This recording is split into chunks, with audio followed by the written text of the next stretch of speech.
what do you look when you see the rebel flag? Do you see racism, or you just see a old country redneck? You talking about I Confederate know flag with that the stars and the X?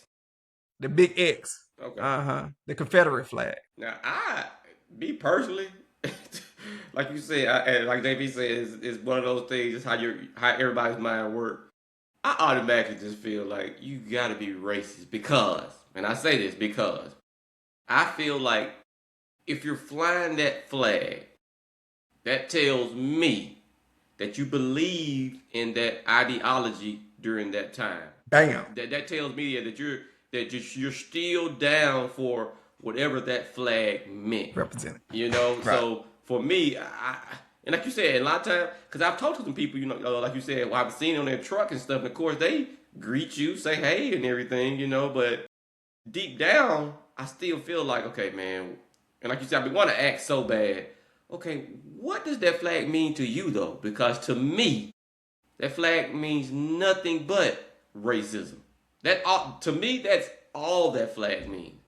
It means you don't want nothing to change from how it was, and you want to make sure we stay in our place at all times. And at the end of the day, I believe it's more about what you're talking about, Margaret. It's the perception than what the actuality is.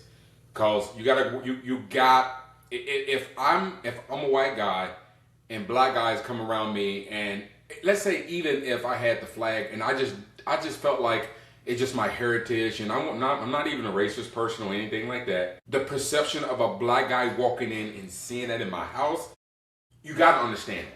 You can't say, well, I'm sure not understanding why. Oh, motherfucker, you just seen enough TV to know.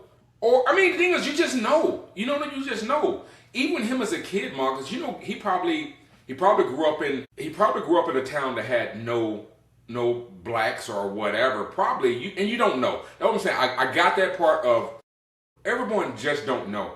But the perception from us seeing that automatically saying, this motherfucker racist, dog. Straight up, Right. no questions asked.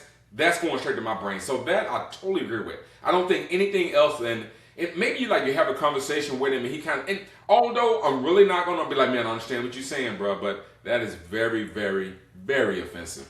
Could you please take that down, or whatever the case may be, talk it out and stuff like that.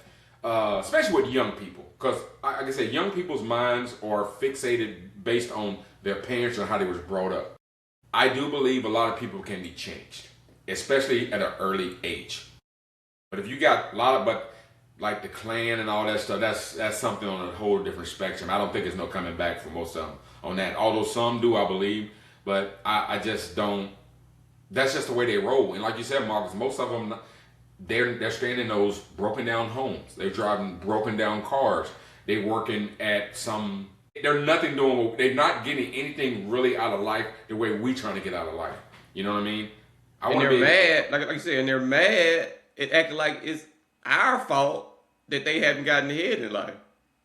And like you said, it's like I don't have anything to do with with you progressing in life. I have nothing to do with that. That's a personal issue that you got to deal with.